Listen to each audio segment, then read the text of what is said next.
A carne e a salvação. A palavra carne, no hebraico, é bazar, e no grego, sarx. Ela é encontrada frequentemente na Bíblia, sendo empregada de várias maneiras. Seu uso mais significativo diz respeito à pessoa não regenerada. O apóstolo Paulo a emprega com esse sentido, deixando bem claro seu significado. Falando do seu velho, eu, em Romanos 7, ele diz, eu sou carnal, versículo 14 Darby. Não é apenas sua natureza ou parte do seu ser que é carnal, seu eu, ou seja, seu ser total, é carnal. Ele repete a mesma ideia no versículo 18, ao afirmar que, em mim, isto é, na minha carne e deduz-se claramente que carne, na Bíblia, designa todo o ser de uma pessoa não regenerada. Em relação a esse uso da palavra carne, devemos nos lembrar de que, bem no início, o homem foi constituído de espírito, alma e corpo. Por ser a sede da personalidade e da consciência humana, a alma se relaciona com o mundo espiritual através do espírito do homem. Ela tem de decidir se obedecerá ao espírito, ficando assim unida com Deus e sua vontade, ou se sujeitará ao corpo e a todas as tentações do mundo material. Por ocasião da queda do homem, a alma resistiu à autoridade do espírito, tornando-se escrava do corpo e de suas paixões. Desse modo, o homem tornou-se carnal, e não espiritual. O espírito perdeu sua nobre posição, o que o reduziu à condição de prisioneiro. A alma se acha sujeita à carne, por isso a Bíblia considera o homem carnal ou sensual. Tudo o que é da alma, tornou-se carnal. Além de designar tudo o que uma pessoa não regenerada é, o termo carne, por vezes, indica o tecido muscular do corpo humano, distinto do sangue e dos ossos. Pode ser empregado, também, com o sentido de corpo. É usado outras vezes referindo-se a toda a humanidade. Esses 4 significados acham-se intimamente relacionados. Façamos, portanto, uma breve análise desses 3 outros sentidos do termo carne na Bíblia. Vejamos, primeiro, a palavra carne aplicada ao tecido muscular, a parte mole do corpo humano. Sabemos que este é composto de carne, ossos e sangue. A carne é a parte através da qual sentimos o mundo que nos rodeia. Portanto, uma pessoa carnal é aquela que segue o mundo. Além de ter carne, também anda segundo a carne. Em seguida, examinemos esse termo aplicado a todo o corpo humano. De modo geral, carne significa o corpo humano, vivo ou morto.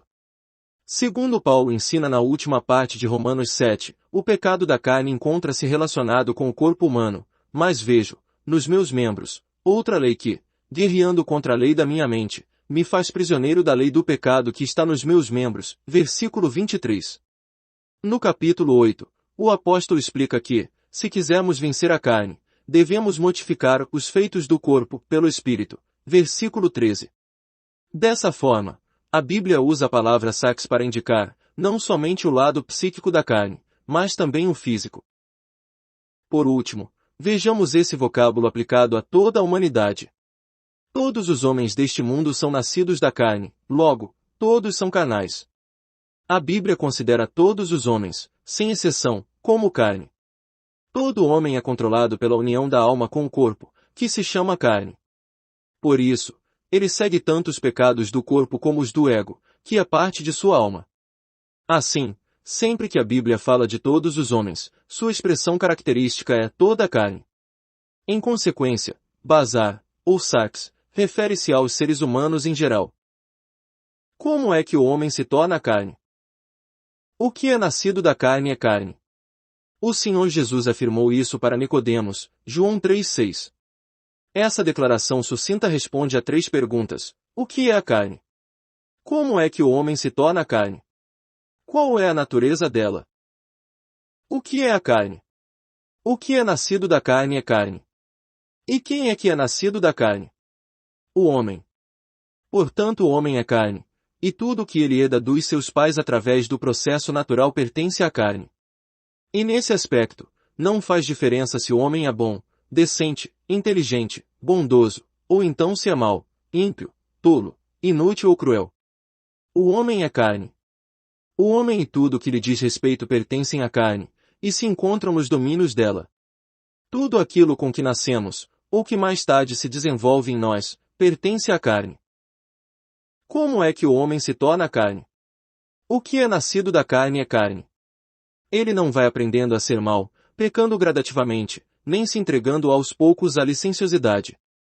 Tampouco vai se tornando cada vez mais ávido de seguir os desejos do seu corpo e de sua mente, até finalmente ser derrotado e passar a ser controlado pelas paixões malignas do seu corpo. Não.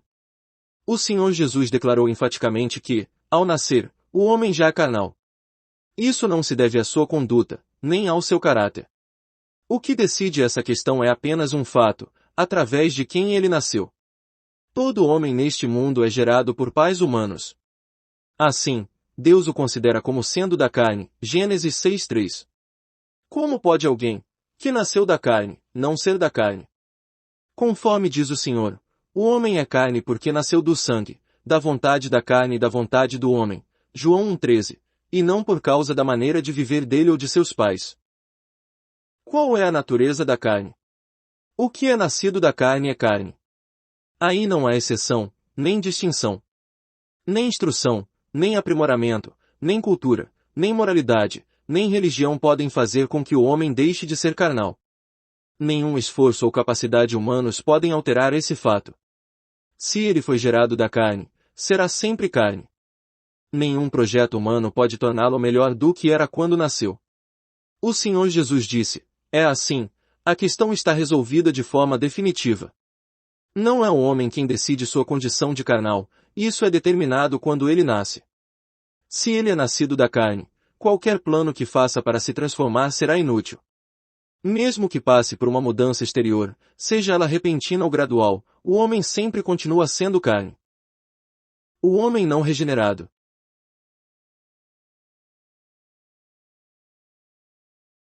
O Senhor Jesus declarou que qualquer pessoa não regenerada, que nasceu só uma vez, isto é, só do homem, é carne, portanto, está vivendo no domínio da carne. Antes da nossa regeneração, realmente andávamos segundo as inclinações da nossa carne, fazendo a vontade da carne e dos pensamentos, e éramos, por natureza, filhos da ira, como também os demais, Efésios 2:3, Romanos 9:8. Um homem cuja alma se submete às paixões do corpo e comete um número enorme de pecados não mencionáveis pode estar tão morto para Deus, mortos nos vossos delitos e pecados, Efésios 2:11, e mortos pelas vossas transgressões e pela incircuncisão da vossa carne, que não tem a consciência de sua pecaminosidade. Pelo contrário, ele pode até se tornar orgulhoso dela, considerando-se melhor que os demais. Falando com franqueza, quando vivíamos segundo a carne, as paixões pecaminosas postas em realce pela lei operavam em nossos membros, a fim de frutificarem para a morte, pelo simples fato de sermos carnais, vendidos, à escravidão do pecado. Nós, portanto, com nossa carne, somos escravos, da lei do pecado, Romanos 7:5-14-25. Embora a carne seja muitíssimo forte para levar-nos a pecar e seguir os desejos egoístas, é extremamente fraca em relação à vontade de Deus. O incrédulo não tem condições de cumprir a vontade divina em nada, estando enfraquecido pela carne. Aliás, o pendor da carne é até inimizade contra Deus, pois não está sujeito à lei de Deus, nem mesmo pode estar, Romanos 8:3-7. Isso não quer dizer, porém, que a carne despreze totalmente as coisas do Senhor. Os carnais, algumas vezes, empenham-se ao máximo para observar a lei. Além do mais, a Bíblia jamais considera sinônimos os termos carnal e transgressor da lei. Ela simplesmente afirma que por obras da lei, ninguém será justificado, Gálatas 2:16. Não há nada de extraordinário em o carnal transgredir a lei, isso prova somente que ele é da carne. Contudo, já que Deus determinou que o homem não será justificado pelas obras da lei, mas pela fé no Senhor Jesus, Romanos 3:28, os que tentam seguir a lei apenas manifestam sua desobediência a Deus, procurando estabelecer uma justiça própria, em lugar da que vem de Deus, Romanos 10:3. Isso revela, ainda mais, que eles pertencem à carne.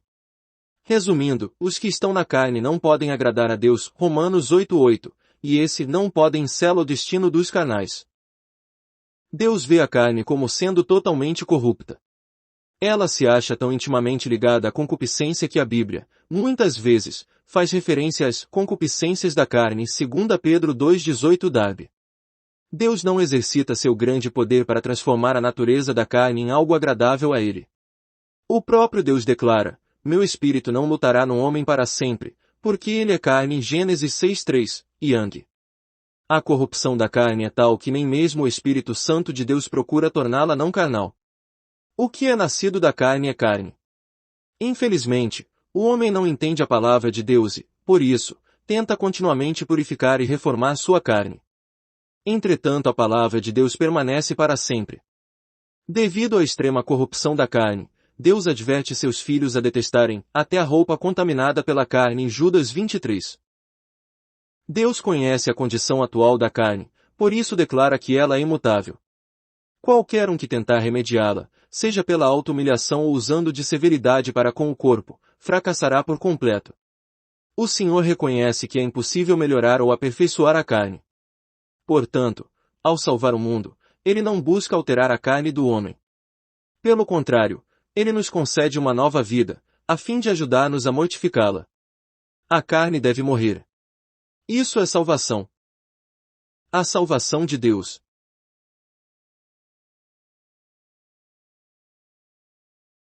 O apóstolo afirma que, o que for impossível à lei, no que estava enferma pela carne, isso fez Deus enviando o seu próprio Filho em semelhança de carne pecaminosa e no tocante ao pecado. E, com efeito, condenou Deus, na carne, o pecado. Romanos 8:3. Isso revela a real situação daquela respeitável classe de carnais que se empenha em guardar a lei, talvez até zelosamente. Eles podem estar observando um bom número de mandamentos, enfermos pela carne, porém, não podem guardar toda a lei. A lei deixa bem claro que aquele que observar os seus preceitos por eles viverá. Gálatas 3:12, citando Levítico 18:5.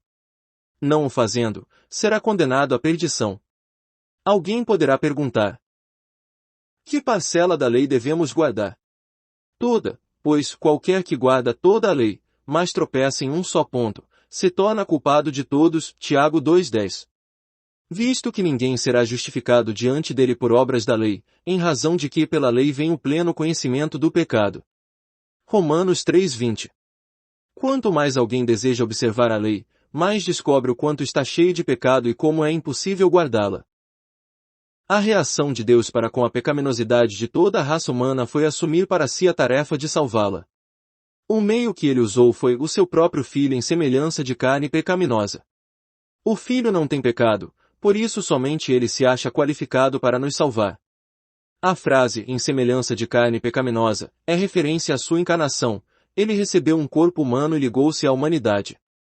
Em outro lugar, a Bíblia fala do Filho unigênito de Deus como Verbo, que se fez carne. João 1:14. Sua vinda ao mundo em semelhança de carne pecaminosa é o se fez carne desse versículo. Portanto, no texto que citamos, Romanos 8:3, Paulo diz também de que maneira o Verbo se fez carne. A ênfase é que ele é o Filho de Deus e, consequentemente, não tem pecado. Mesmo vindo em carne, o Filho de Deus não se fez carne pecaminosa. Ele apenas veio, em semelhança de carne pecaminosa. Mesmo quando estava na carne, ele continuou sendo Filho de Deus, permanecendo sem pecado. Todavia, por causa da semelhança de carne pecaminosa, ele se acha intimamente ligado aos pecadores do mundo, que vivem na carne. Qual é, então, o propósito da sua encarnação? Um sacrifício pelos pecados, é a resposta bíblica, Hebreus 10:12. Isso é referência à obra realizada na cruz. O Filho de Deus tem de fazer expiação pelos nossos pecados.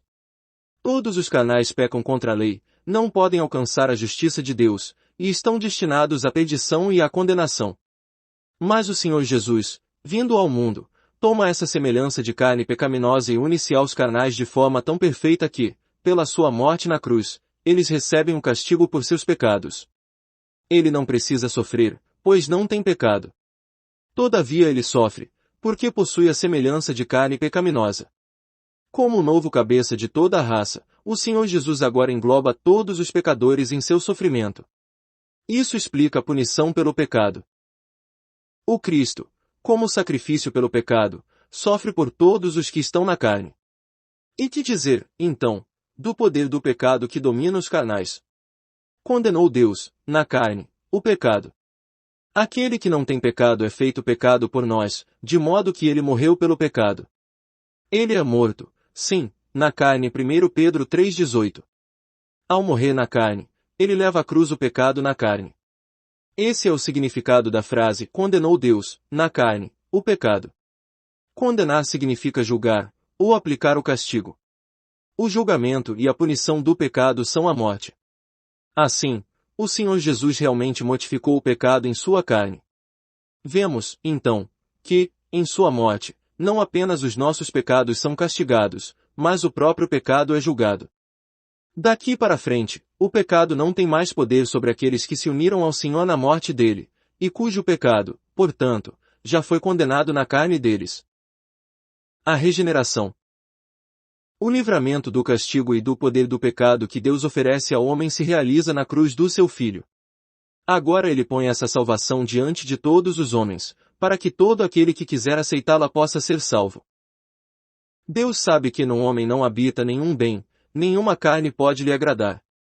Ela se acha tão corrompida que já não há possibilidade de recuperação.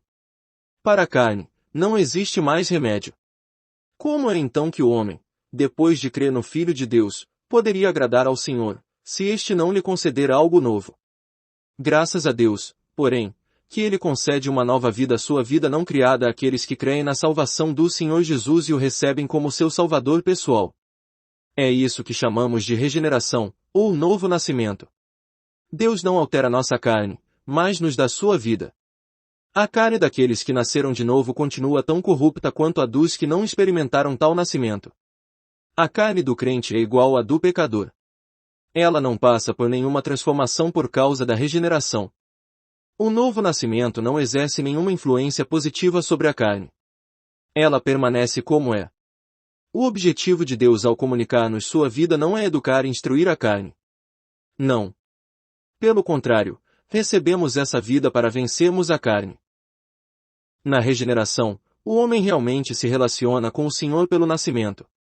Regenerar-se quer dizer nascer de Deus. Recebemos nossa vida carnal dos nossos pais. Do mesmo modo, recebemos a vida espiritual de Deus. O nascimento é uma comunicação de vida. Quando afirmamos que nascemos de Deus, estamos querendo dizer que recebemos uma nova vida dele. A vida que recebemos é a real. Anteriormente vimos por que é que nós, seres humanos, somos carnais. Nosso espírito está morto e nossa alma se acha na direção de todo o nosso ser. Andamos segundo a concupiscência do corpo. Não existe nenhum bem em nós. Para Deus nos libertar, primeiro ele restaura a posição do espírito dentro de nós, para que voltemos a ter comunhão com ele. Isso acontece quando cremos no Senhor Jesus. Deus coloca sua vida em nosso espírito, levantando, assim, da morte. O Senhor Jesus declara que, o que é nascido do Espírito é Espírito, Jó 3.6. Nessa ocasião, a vida de Deus, que é o Espírito, entra em nosso espírito e o restaura à sua condição original. O Espírito Santo instala sua morada no espírito humano e assim o homem é transportado para a esfera espiritual. Nosso espírito é vivificado e volta a governar. O Espírito Novo, mencionado em Ezequiel 36:26, é a nova vida que recebemos por ocasião da regeneração. O homem é regenerado não por fazer algo especial, mas por crer no Senhor Jesus como seu Salvador, mas, a todos quantos o receberam, deu-lhes o poder de serem feitos filhos de Deus, a saber, aos que creem no seu nome, os quais não nasceram do sangue, nem da vontade da carne, nem da vontade do homem, mas de Deus. João 1:12-13. Os que creem no Senhor Jesus como Salvador são nascidos de Deus, tornando-se, portanto, filhos dele. A regeneração é a parcela mínima de vida espiritual. É a base sobre a qual se realiza a edificação que ocorre posteriormente. Quem não é regenerado, não pode falar de vida espiritual, nem tampouco ter esperança de crescer espiritualmente, pois não possui vida em seu espírito. Da mesma forma como ninguém pode construir um castelo no ar, assim também não podemos edificar aqueles que são irregenerados. Se tentarmos ensinar uma pessoa irregenerada a fazer o bem e a adorar a Deus, estaremos simplesmente ensinando algo a uma pessoa morta. Quando tentamos melhorar e reformar a carne, estamos querendo fazer algo que Deus não faz. É essencial que cada crente saiba, sem sombra de dúvida, que já foi regenerado e que recebeu a nova vida. Ele deve compreender que o novo nascimento não é uma tentativa de melhorar a velha carne, ou de transformá-la em vida espiritual. Na verdade, é o recebimento de uma vida que ele nunca possuiu e não poderia possuir antes. Quem não nascer de novo, não poderá ver o reino de Deus. Nunca poderá perceber os mistérios espirituais, nem provar a celestial doçura do reino de Deus. Seu destino é apenas esperar a morte e o castigo. Não existe mais nada para ele. Como alguém pode saber se é regenerado? João diz que o homem nasce de novo quando crê no nome do Filho de Deus e o recebe. 1:12. O nome do Filho de Deus é Jesus, que significa, ele salvará o seu povo dos pecados deles. Mateus 1:21. Portanto, crer no nome do Filho de Deus equivale a crer nele como o Salvador. Implica crer que Jesus morreu na cruz por nossos pecados, a fim de livrar-nos da culpa e do poder do pecado. Crer assim é recebê-lo como Salvador. Se alguém deseja saber se é regenerado ou não, precisa simplesmente examinar-se. Deve responder a seguinte pergunta: já fui à cruz, vendo-me como um pecador perdido, e recebi o Senhor Jesus como Salvador? Se a resposta for afirmativa, ele é regenerado. Todos os que creem no Senhor Jesus são nascidos de novo. O conflito entre o velho e o novo. É essencial que o regenerado compreenda o que foi que obteve através do novo nascimento e o que ainda lhe resta dos seus dons naturais. Esse conhecimento lhe será de muito proveito, à medida que for avançando em sua caminhada espiritual.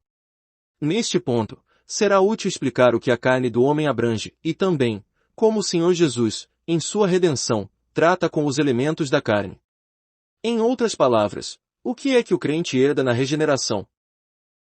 Examinando alguns versículos de Romanos 7, vemos claramente que os componentes da carne são, principalmente o pecado, e o mim, o pecado que habita em mim e isto é na minha carne, versículo 17 e 18. O pecado, aqui, é o poder do pecado, e o mim é o que geralmente reconhecemos como o ego. Se o crente quiser compreender a vida espiritual, não poderá abrigar nenhuma dúvida com respeito a esses dois elementos da carne. Sabemos que, na cruz, o Senhor Jesus tratou com o pecado da nossa carne. E a palavra diz que foi crucificado com ele o nosso velho homem, Romanos 6:6. A Bíblia não ensina, em lugar nenhum, que devemos ser crucificados, uma vez que isso já aconteceu, e de modo perfeito, com Cristo. Com respeito à questão do pecado, Deus não exige que o homem faça nada. Ele só precisa considerar isso um fato consumado, Romanos 6:11, e gozar da eficácia da morte de Jesus, vendo-se totalmente liberto do poder do pecado, Romanos 6:14. A verdade é que a Bíblia nunca pede que sejamos crucificados para o pecado. Entretanto, ela nos exorta a tomar a cruz para negar o ego. O Senhor Jesus ensinou muitas vezes que temos de negar a nós mesmos, tomar a cruz e segui-lo. A explicação para isso é que o Senhor Jesus trata com nossos pecados de um jeito, e com nós mesmos de outro. Para o crente vencer o pecado de modo definitivo, ele precisa apenas de um momento. Para negar o ego, necessita de uma vida inteira. Foi só na cruz que o Senhor levou nossos pecados. No entanto, ele negou a si mesmo durante toda a sua vida. Isso também deve se aplicar à nossa vida. Na carta de Paulo aos Gálatas, o apóstolo menciona o relacionamento do crente com a carne. Por um lado, ele diz que os que são de Cristo Jesus crucificaram a carne, com as suas paixões e concupiscências, 5:24. Logo que alguém se identifica com o Senhor Jesus, sua carne também é crucificada. Por isso, quem não possui o discernimento do Espírito Santo poderá pensar que sua carne deixou de existir, pois foi crucificada. Mas não é assim. Nessa mesma epístola, ele diz também: andai no Espírito e jamais satisfareis a concupiscência da carne. Porque a carne milita contra o Espírito, e o Espírito, contra a carne 5:16 e 17.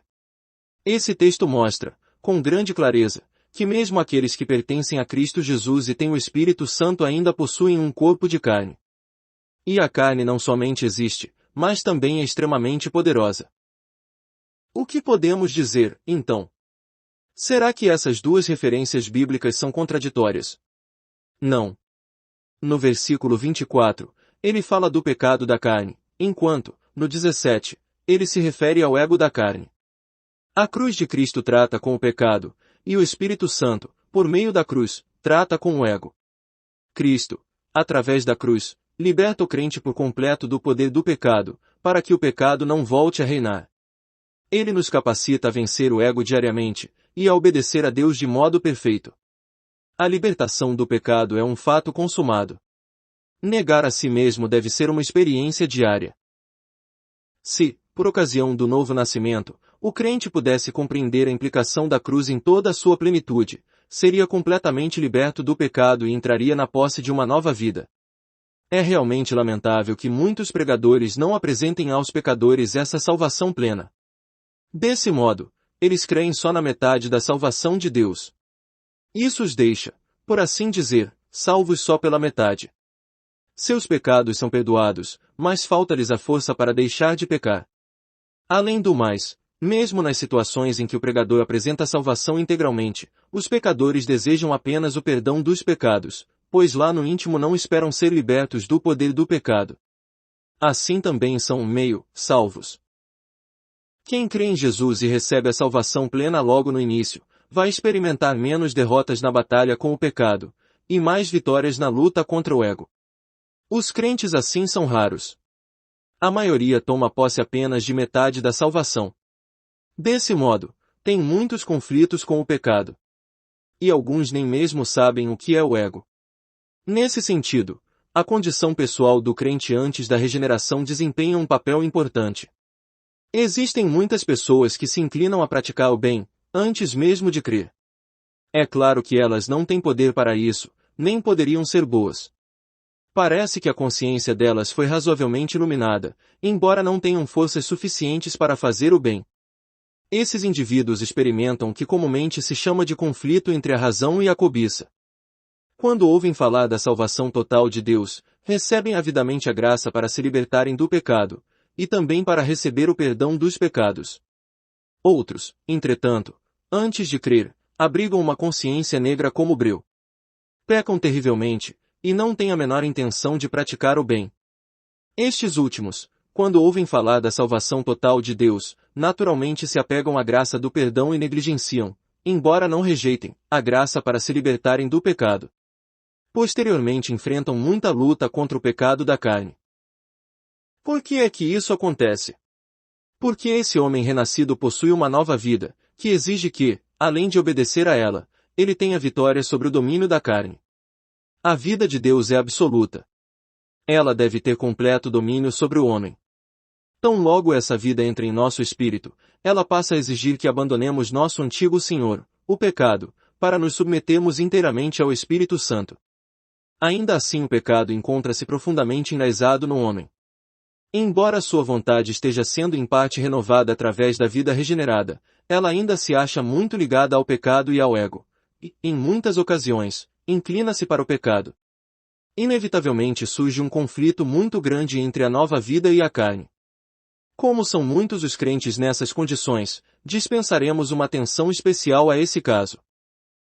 Quero lembrar ao leitor, porém, que essa prolongada luta contra o pecado, diferente da luta contra o ego, bem como as derrotas, são totalmente desnecessárias. A carne exige plena soberania, a vida espiritual, também, a carne deseja que o homem fique ligado a ela para sempre. A vida espiritual nos quer inteiramente submissos ao Espírito Santo. A carne e a vida espiritual diferem em tudo. A natureza da primeira é a do primeiro Adão, a da segunda pertence ao último Adão.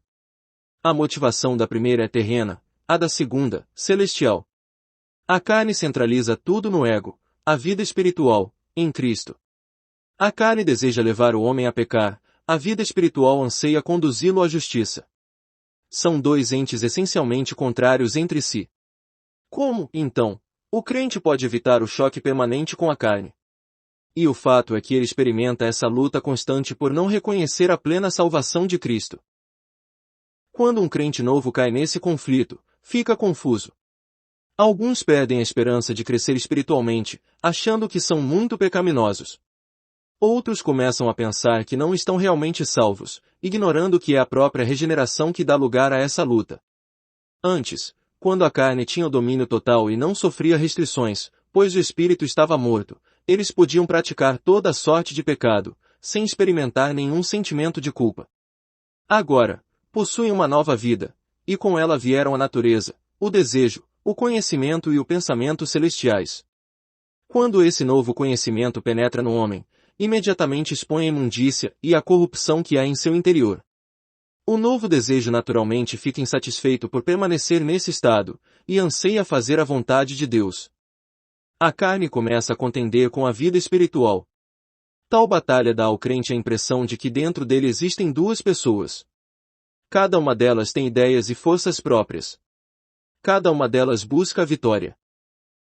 Quando a vida espiritual está em ascendência, o crente fica satisfeito. Quando a carne leva vantagem, ele fica profundamente entristecido. As experiências desse tipo confirmam que tal indivíduo é regenerado. O propósito divino não é reformar a carne, mas destruí-la. E é a vida de Deus, dada ao crente na regeneração, que deve destruir o ego, na carne. A vida que Deus comunica ao homem na verdade é muito forte, mas o indivíduo regenerado ainda é um bebê recém-nascido e muito fraco. A carne esteve no controle de tudo por muito tempo, e tem um poder tremendo. Além do mais, o novo convertido ainda não aprendeu a assimilar, pela fé, a completa salvação de Deus. Apesar de salvo, nesse período inicial, ele ainda está na carne. Ser carnal quer dizer ser governado pela carne.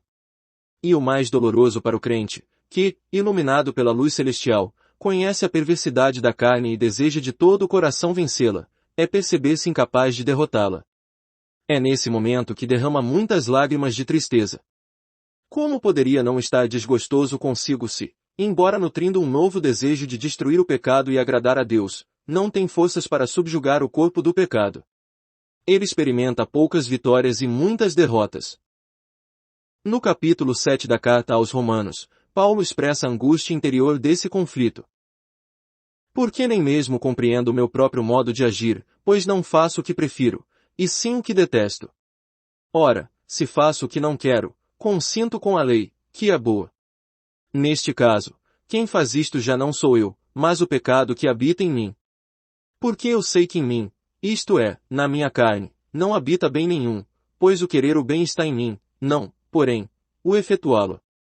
Porque não faço o bem que prefiro, mas o mal que não quero, esse faço, mas, se eu faço o que não quero, já não sou eu quem o faz, e sim o pecado que habita em mim. Então, ao querer fazer o bem, encontro a lei de que o mal reside em mim. Porque, no tocante ao homem interior, tenho prazer na lei de Deus, mas vejo, nos meus membros, outra lei que, guerreando contra a lei da minha mente, me faz prisioneiro da lei do pecado que está nos meus membros. Versículos 15 a 23. E provavelmente muitos repetirão seu grito de desespero quase total: desventurado homem que sou! Quem me livrará do corpo desta morte? Versículo 24. Qual o significado dessa disputa? Ela é uma das formas pelas quais o Espírito Santo nos disciplina. A salvação que Deus providenciou para o homem é total. Aquele que não sabe que a possui não tem condições de desfrutá-la. E quem não a deseja também não poderá experimentá-la. Trata-se de uma dádiva de Deus, outorgada apenas àqueles que creem nela, que a recebem e se apropriam dela. Portanto, quando o homem pede a Deus o perdão e a regeneração, este certamente lhe concede essas bênçãos. E é através de conflito que Deus leva o crente a buscar e a obter o triunfo total em Cristo. Aquele que antes ignorava esses fatos, agora vai buscar conhecê-los. O Espírito Santo terá então a oportunidade de revelar-lhe de que maneira Cristo tratou com seu velho homem na cruz. Assim ele poderá crer nesse triunfo e se apropriar dele. E aquele que ainda não o possuía, porque não o buscava, descobrirá, através dessa luta, que tinha apenas um conhecimento intelectual da verdade, que é destituído de qualquer eficácia. Isso vai despertar nele o desejo de experimentar essa realidade, que ele só conhecia através da mente. Essa luta aumenta à medida que os dias passam.